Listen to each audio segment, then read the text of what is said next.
Tom, hi, how are you? Good. How you doing?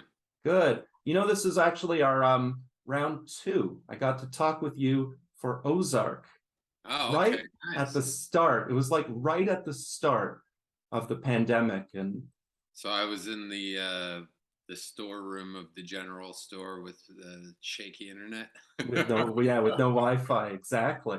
American Murder. We've got your movie, which I watched, and you know, as before, you're incredible in it. Intense, just so intense. But one of the things that I really enjoyed about it and seeing you talk about is how you're not quite the same guy depending on who you're with, who you're talking to, who's playing out in each scene, and you're acting opposite some really interesting people as well. So I wanted to see if you could sort of jump into that a bit about how you found sort of the different avenues within the character depending on who he's talking to. Yeah, well, it was really just about trying to figure out in each scene what he wanted, you know? Um, like when the collection agency is calling him about the money he owes, obviously what he wants is for them to stop calling. And so it's like, how are we going to convince them to stop calling? Well, in this way, I'm gonna make them feel bad. I'm gonna shame them because my brother's dead, and he's the one who owes you money, and I'm gonna convince you that it's true.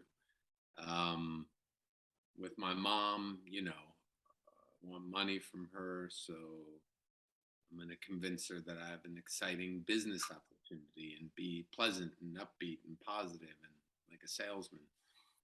Yeah, just kind of like that. Just really just figuring out in each scene what he wanted and then figuring out what he would have thought would work best on that person. And then boom, there's your Mhm. sort of line of attack. I couldn't believe it, diving in through the movie to the real story to see that this had happened and the way that it did, Yeah. that they'd actually captured that he had such a resemblance to Sean Penn that one of Sean Penn's stunt doubles actually was arrested, or body doubles arrested for it. Was he really? Yeah, I think it's all in the tips. It's all in the frosted tips. Oh my God. When they first came to me about playing this, I saw the pictures of them and like, man, if I could rent being young Sean Penn for a month to do this role, because physically it was a pretty striking resemblance. Mhm. Yeah. I don't want to touch on it too much, but again, I always see this sort of within you, this element of, since Ozark, and congrats on finally getting the Emmy nomination, by the way, so well deserved. Thank you. There's always that element, there's always the Tom that's here, but you can always see something sort of going on underneath the surface as well, in outer range as well. What is it about these projects that you find that you're so attracted to the sort of this duality? Hmm. Oh, that's such an interesting question.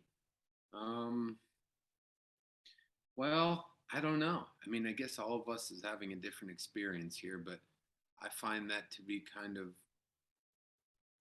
true for a lot of people, right? That there's what we're presenting and then what we're maybe going through on the inside, and often those things don't line up. And find that interesting, you know. Um, I also find it interesting the ways people overcome their struggles or deal with their pain or their problems, and everybody deals with it in a unique and a creative way, and that's fun to get to explore, and fun when these scripts explore those things, and it's fun to get to play them. And also, they just nobody will let me do a comedy, so I have no other choice.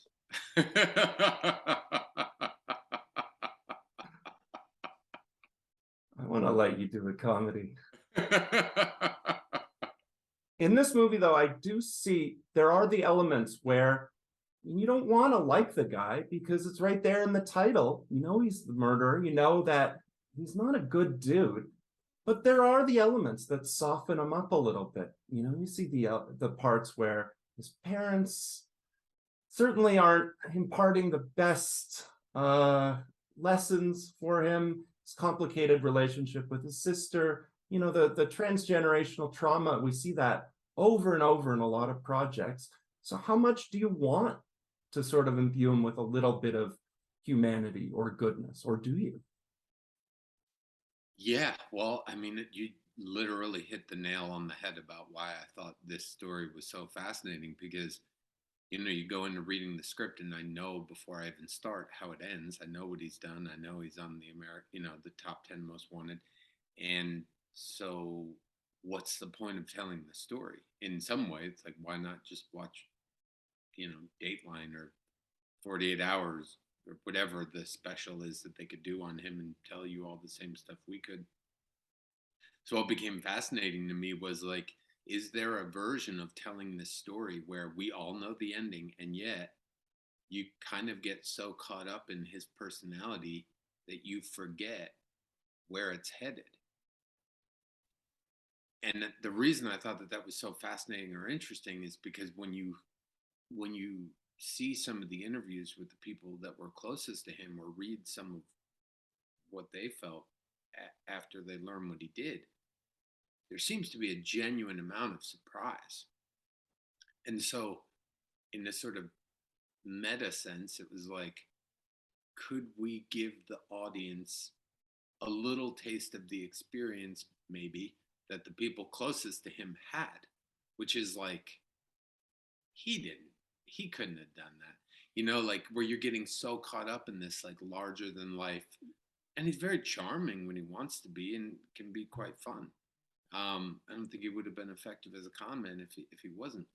So it's like, could we tell a story whereby weaving the audience, everyone knows the ending, but like maybe in moments we get so caught up in this guy that we forget where it's going. Mm-hmm. Yeah. There are a lot of those scenes where I kind of pause and afterwards think, what just happened here? What was the exchange like? As you had alluded to earlier, what did the characters want? Did they get what they were looking for? Yeah. I've never got to ask you about your process. Do you have favorite scenes in a movie like this? Yeah, I mean, I think sometimes you have some scenes that you really enjoy or that stand out to you more than others. I don't know that you always know what they are before you film them, but in this movie, one of my favorite ones was the first one that we then revisit later. And I thought that first scene did a perfect job of setting up who Jason is. Although for the audience, you don't really get to understand the first scene until much later in the movie. But the idea of him going into this, pawn shop and completely fabricating a story convincingly enough to get the amount of money he needs from the guy. And then, of course, later on, we see that, when we first see the scene at the beginning of the movie, it's kind of like, oh, geez, this guy's having a rough time. Later on, we see that he's just rehearsing. He's like improvising, rehearsing what he's going to do to this guy on the car ride over. He's manipulating his own emotions to get what he wants, and with no remorse. And I was just so fascinated. I mean, I think we're all a little bit fascinated with con artists, Mm-hmm. people who can very effectively manipulate other people and have no remorse about doing so. Yeah, so the pawn scene, for those reasons, was one that stood out to me. Mm-hmm. It's really interesting right now that American Murder is coming out. You're going to have a theatrical run, and then people will get to experience it how they will. And also that She Said happens to be coming out right around this time. American Murder, you get the top line. She Said more in the ensemble, and then also your two projects next year, the David E. Kelly projects. Yeah. Love and Death and A Man in Full, again exploring crime, con men, issues of trust. So Yeah. how excited are you right now that, that these projects get to be experienced, the ones coming up, and, that you get to, I guess, reveal a little bit of something of yourself to an audience? Yeah, well, yes, it's a very special time. It's been a really great time with work. It's been a great run getting to work with some awesome people and play some really cool characters. The David E. Kelly projects are so wonderful and weird in tone. He's such a special writer, and it was so much fun to get to play in the worlds he creates because it's a little different than anything I've ever gotten to do. Um, yeah, She Said coming out now. Such a great movie. Um, yeah, just an exciting time. Yeah. I'm gonna ask you one more thing because I got such a response last time I'd interview from your co-star, from Joseph Sikora, was, wrote Ah, a long post about you and about the interview and just what a good guy you were. So it's really interesting to me that, again, you're taking on these roles where you're not quite sure about sort of, where you fit in, what is the role, but you seem to really impart so well on your colleagues, on your co-stars. So, how do you feel about that? When you're, acting, when you're in the moment, like how quickly are you able to sort of turn these off and on, or does that matter? yeah, well, you get better at turning it off and on the more you do it. It's way easier now than it was for me when I was 22. There's still certain days where you have to do certain things where you kind of need a little more time to yourself, or you need to just be able to kind of put the blinders on. At least for me, I know that's not true for everyone, but then yeah, you spend so much if you're fortunate enough to be working, you're spending so much time at work that it's such a big part of your life. And if you can't be having nice relationships and having a good time, life's going to get pretty dreadful pretty fast. I love Joe. I love getting to work with him. I've been a big fan of his for a long time as an actor. Um, and I've been very fortunate in that regard, truly fortunate. And this is not just lip service, but like I've gotten to work with some really talented people who are also extremely generous and kind, and that goes a long way. And you can learn a lot from those folks. And when they are giving you room to play and supporting you, and there's not so much a feeling of competition or anything, it can go a long way towards building your confidence and helping you grow and helping you learn. And I've been very lucky in that regard. Mhm. Yeah. Just to be able to learn Zoom through booking Mank on the set of Ozark, to learn it for Fincher. That's incredible too. Well, it wasn't working out exactly how I wanted on Zoom, so I flew there. I flew to LA Mhm. when Mhm. at the last minute because I was like, I need to just get in the damn room, because I'll tell you something I don't like doing is Zoom acting. I don't Mm. like it. It's very difficult. Let me process with that one. I do want to let you go. I just wanted to say how much I enjoy hearing from you, speaking to you, and just the work that you're putting out there, the projects that you're doing. They're so interesting. The ones that I've had a chance to see, the ones that I'm so looking forward to seeing. So kudos to you for that. Keep on putting the work in. Hell yeah. Thank you. I appreciate that.